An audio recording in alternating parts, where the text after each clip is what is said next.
Nancy Pelosi just went on live TV, ripped off her mask, and showed us who she really is.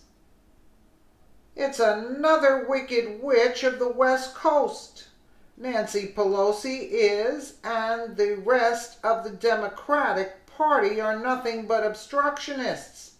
They will literally try and block anything that Trump does. Look what she says at the 5.28 mark. Nancy Pelosi responds to calls for new Democratic leadership.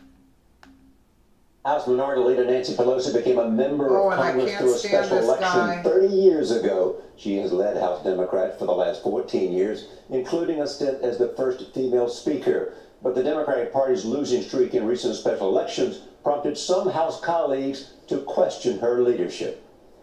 Nancy Pelosi was a great speaker. She is a great leader, but her time has come and gone. I think it's time for change, and these election results frankly show that. If we're going to regain the majority in 2018, we have to have new leadership. You think Nancy Pelosi is more toxic than Donald Trump? You know what? The honest answer is, in some areas of the country, yes, she is. That's the honest answer. Congresswoman Nancy Pelosi, good morning. Good morning. You want to respond to what you Well, yeah, like I'm here and we're hearing all these other people. They had their time on TV. This is such a small item. It isn't about me. Right now, our fight is about the Affordable Care Act. I've always had a challenge in the caucus right from the start when I was first Okay, but elected. let's look at this too. You have been losing special elections. Okay. And 4 of them, and people say it's because the Democratic Party, which you're a leader, has no message. Your only message is anti-Trump. Now, that is true. First of all, let me just say, these are 4 races we would never have chosen to go into. They were chosen by Donald Trump. 4 races were double-digit lead for the Republicans in previous elections.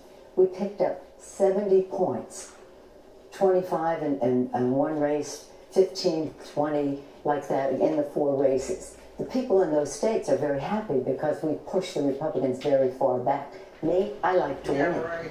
But this was, the people in Georgia worked very hard, in Montana, all of those places, and they've made great progress leading up to their lost. They lost. But again, there are 70 races that are easier for us than any of those. We would never have chosen to go in. There was so much excitement in the country to act against the election in November. So this isn't. These people were against me last November. They started this before. The fact is this. I led in 05 and 06 to take us to the majority, became Speaker of the House. President Obama became president. He was our spokesperson for 8 years. We just lost the election. We could write a message, but the fact is we need our members to write the message. And they know full well that that is something we're working with the Senate to go forward. Why don't you think you should step aside? Let me tell you why I should stay instead. Because I'm a master legislator. I'm an experienced in terms of knowing institutional memory of the Congress. If Hillary Clinton had won, I might have gone home.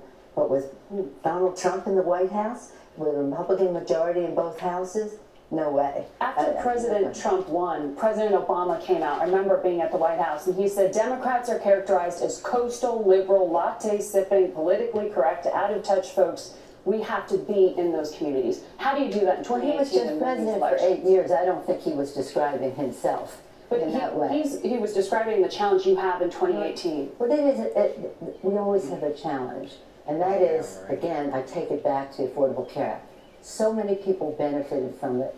Some of them affordable? Where did they see it as affordable? I always say to people, it happens with your spouse as well. If you think you're communicating and they don't think you're communicating, you're not communicating. So it isn't about our agenda. It isn't even about our message. It's about our communication of it.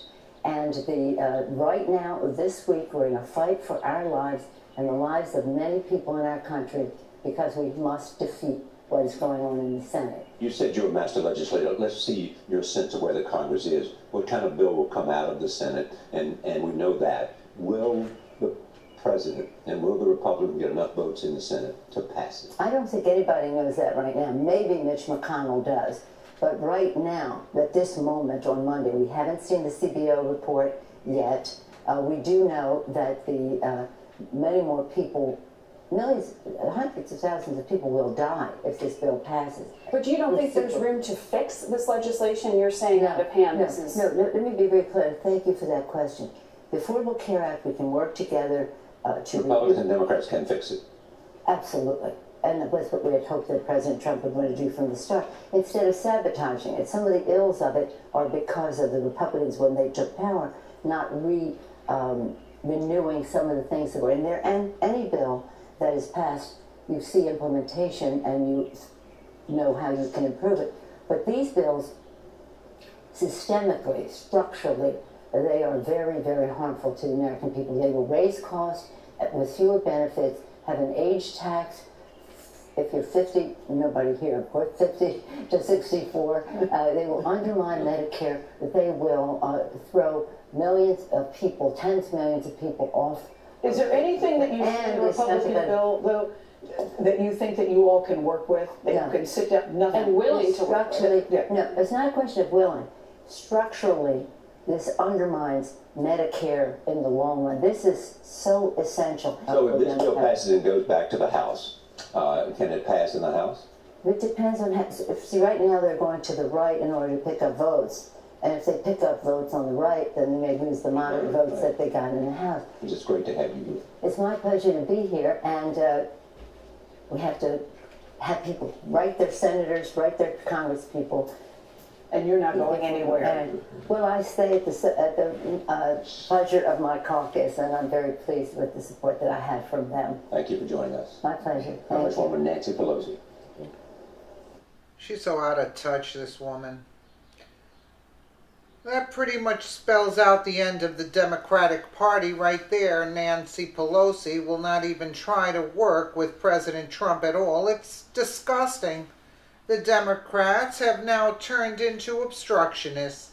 They are doing nothing to help the people of this great country and are doing everything they can to hurt us. King is there. Anything in the Republican bill that you think you can work with? Pelosi? No. King? Nothing? No. Hashtag obstruction. The GOP. Off. Is there anything that you see in the Republican bill, though, that you think that you all can work with, that you can sit down, nothing, and willing to work with? No, it's not a question of willing. Share this far and wide, patriots. We need the entire nation to see what Nancy Pelosi has done to our country. These people are literally just obstructionists, and they don't care if this country burns around them as long as they are right in the end. God bless this country. Nancy Pelosi needs to lose her job. So totally right. What do they say? The affordable care. What affordable? What affordable? Everybody else has to break their backs going to work so the illegals can get free health care? Really? Think of another plan, because we ain't going for it right now. Let us know what you think in the comments below. And again, thank you so much for watching.